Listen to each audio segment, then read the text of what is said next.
Hey hi, இந்த ரைனி சீசன்ல நல்ல காரசாரமா எதனா ஹெல்த்தி ஸ்நாக்ஸ் சாப்பிடணும்னா கண்டிப்பா இந்த பேல்பூரி ட்ரை பண்ணுங்க. இதுல நான் அவ்வளோவா ஸ்பைசஸ் ஆட் பண்ணல அண்ட் மிக்சருமே ஆட் பண்ணல. கிட்ஸுக்கு கூட நீங்க செஞ்சு கொடுக்கலாம். ஃபர்ஸ்ட் இதுக்கு ஒரு கிரீன் சட்னி ரெடி பண்ணணும். மிக்ஸி ஜார்ல ஒரு கைப்பிடி அளவுக்கு புதினா சேர்த்துக்கிறேன், ஒரு கைப்பிடி அளவுக்கு மல்லி இலை சேர்த்துக்கிறேன், பாதி லெமன் ஸ்குவீஸ் பண்ணி சேர்த்துக்கிறேன். நான் கொஞ்சமா பிங்க் சால்ட் சேர்த்துக்கிறேன். உங்ககிட்ட நார்மல் சால்ட் இருந்தாலுமே சேர்த்துக்காங்க. கருப்பட்டி வெல்லம் கொஞ்சமா சேர்த்துக்கிறேன். இது தேவைப்பட்டா சேர்த்துக்காங்க, இல்லைன்னா ஸ்கிப் பண்ணிடுங்க. இது கூட நீங்க கிரீன் சில்லி கூட ஆட் பண்ணி மிக்ஸ் பண்ணிக்கலாம் ஸ்பைசஸ் வேணும்னாக்கா. இப்போ பிளண்ட் பண்ணி சைடில் வச்சிடுறேன். இப்போ ஒரு பவுலில் பொரி சேர்த்துக்கிறேன்.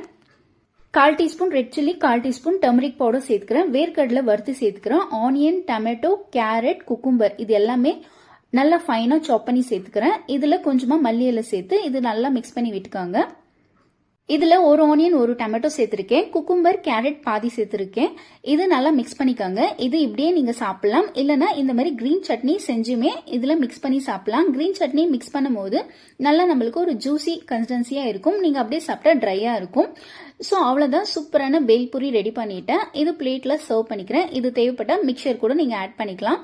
கண்டிப்பா செஞ்சு பார்த்துட்டு எப்படி இருக்குன்னு சொல்லுங்க. நெக்ஸ்ட் வீடியோல பார்க்கலாம். Stay tuned friends.